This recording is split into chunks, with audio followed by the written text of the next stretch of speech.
and I'll crush you like a paper cup. All right, Chase, start us off on the crush or bust. We're going to move through this rather quick and then get some questions. All right. Well, my crush for the week is going to go right. Yeah, a bit of a disappointing week last week. T. Higgins.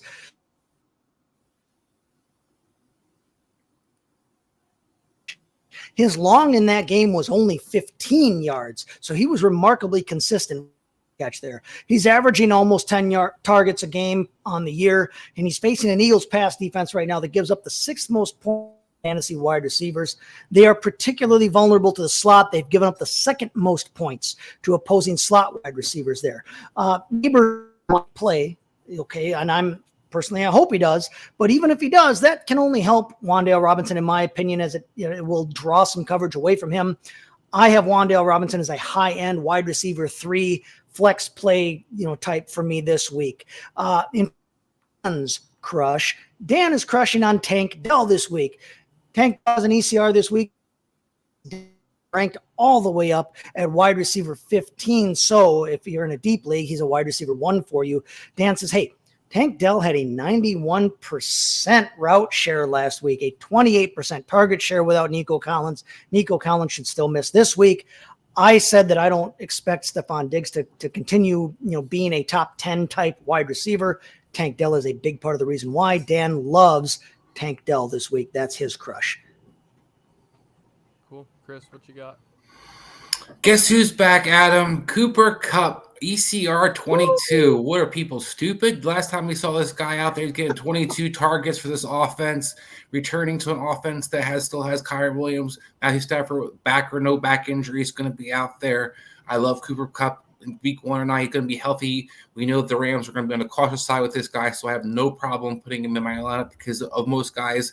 Like I said, the Rams are overly cautious with their players. This is a guy I'm going to fire up with confidence. If he's going to be healthy out there, my receiver, definitely a top 10 receiver, but ECR 22 is just maddening. I'm hoping.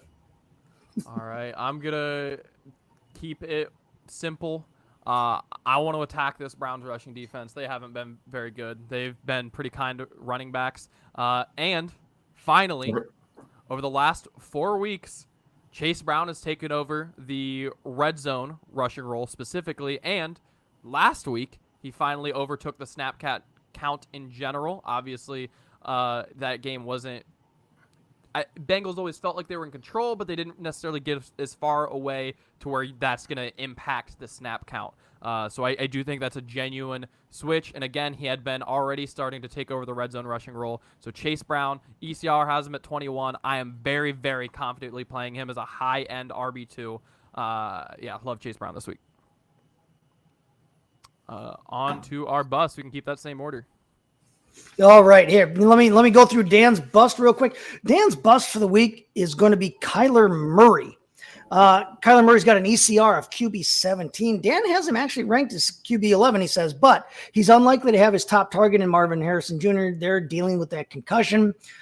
Typically, Murray would have a strong rushing floor, but that hasn't necessarily been the case this season. He only has 2 top 12 finishes. Now, granted, those 2 top 12 finishes in rushing were 5th and 1st on the year, but he hasn't been as consistent as we would like him to be there. The Chargers are only allowing also the 6th fewest fantasy points and the 9th fewest rushing yards to opposing fantasy quarterbacks. So Dan has Kyler Murray as his bust of the week. My bust of the week is going to be Dalton Kincaid. Now, I know that we all hate to hear me talk about a tight end as a bust for the week, but Dalton Kincaid is 6th in tight end targets this season, but he's just 14th in fantasy half-point PPR this season so far. He's coming off a top 10 finish against the Jets, but listen, those 51 yards that he had last week, that was his most of the season, as were his 6 catches he had last week. He only has 1 touchdown on the season. That was week 3 versus the absolutely horrendous Jacksonville Jaguars.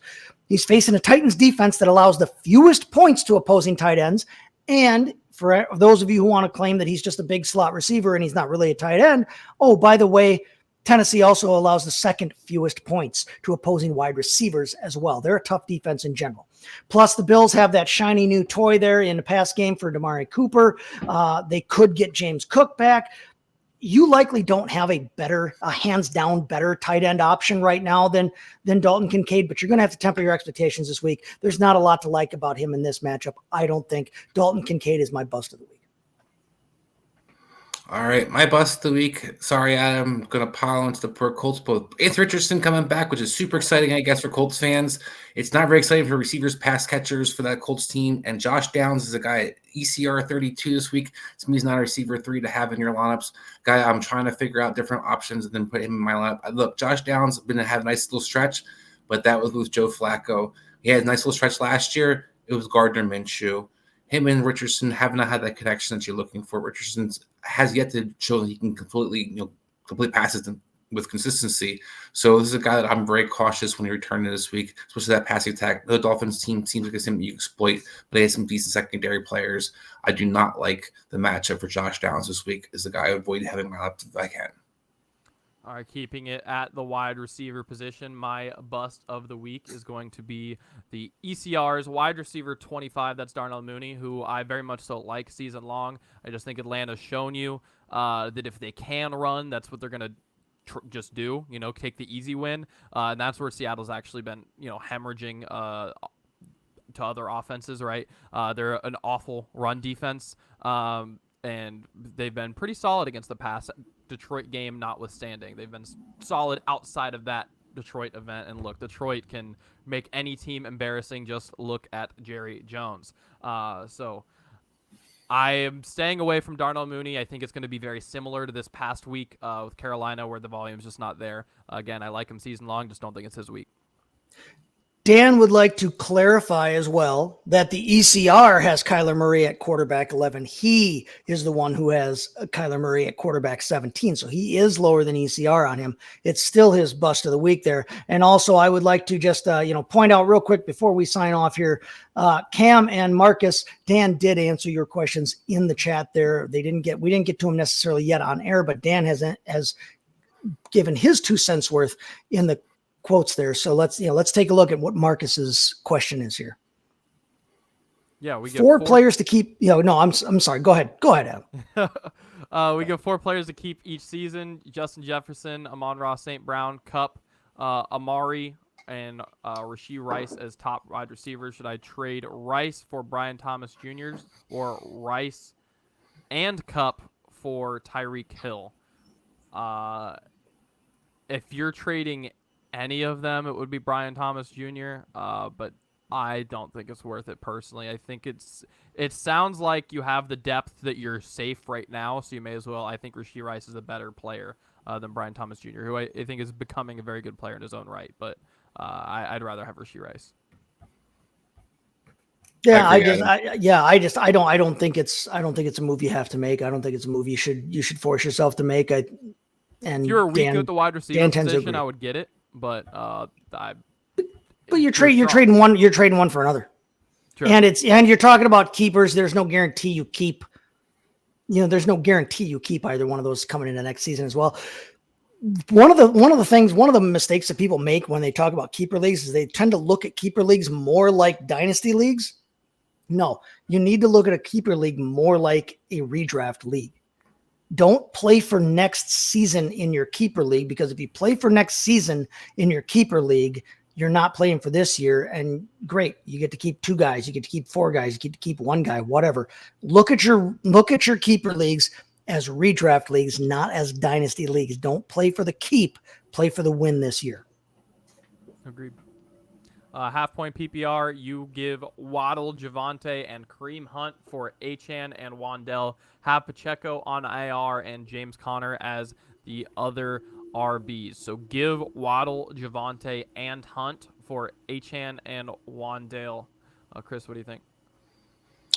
I think it's a little bit steep to offer. Look, I know Jalen Waddle hasn't what everybody wants to give, this season especially, but Tua will return. I do have some faith in his offense in general that it'll get more of a stride. You saw some signs of hope from the running game last week. I think the passing game will open up with that. 2 weeks ago. So I think this is a trade that I don't necessarily love.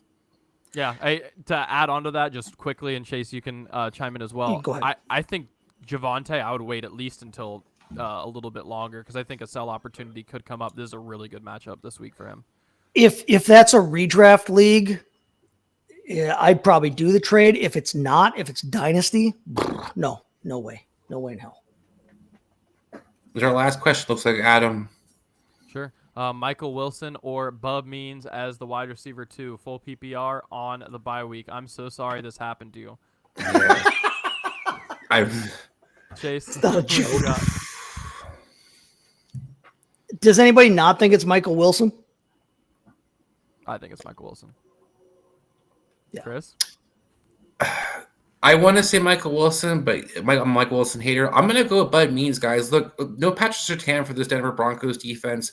They're going to throw to somebody for this New Orleans offense. Bud Means is a player on the practice squad that has some familiarity with Spencer Rattler. I do kind of think that holds – look, Adam, you scoff, but that holds water for a lot of these players because a lot of times when these guys have that kind of rapport, they look for these guys. So I'm actually going to go with Bud Means in this situation. But God bless you, dude. Yeah, I'm so sorry that happened to you. Regardless of what happens, good luck. Spencer Rattler loves him some Bub Means because they've been playing together on the scout team for the first 5 weeks of the flipping season. But yeah, no, Michael Wilson's the better player. He's on the better offense. He's got the better quarterback. Yeah. But in the second quarter last week, Bub Means looked pretty good. In one good quarter. For Bub. He's better at football than I am. Is this a fair trade? Jordan Mason, Tank Dell, and ETN for Kyron? I don't think so. No. Maybe drop Jordan Mason and we're talking, but I don't think so. Nah. Back away from that. I don't know. I don't care what side you're on. That's a dumb trade. No. Stay away from that, Jay. Yep. All right, cool. I think that'll do it, guys. Thank you so much for tuning in. Please, first of all, hop into the Fantasy Sports Advice Network. Ask some questions over there all week long. You can get some people, us or other people who are definitely well informed if you have any questions, as well as if you hit up I or Chase on the X machine, the Twitter, whatever you like to call it. We can get your questions answered. Dan as well, if he was here, we'll get your questions answered. No problem. Again, thank you guys so much for tuning in, and we will see you next week. Hey there, I want to thank you for watching Operation Domination today. And if you're enjoying the show, there are some ways you can help support us. You can go to podchaser.com/Operation Domination and leave us a 5-star review. And you can do this on any podcast platform or on our YouTube page when you go to @FF Advice Network. This completely helps out the show be able to grow, and also leave us comments to let us know how we can curtail the show to you, because you are the most important member of the show. So again, go to podchaser.com/Operation Domination to leave a 5-star review and leave a comment wherever you listen or watch the show, and we'll help better serve you.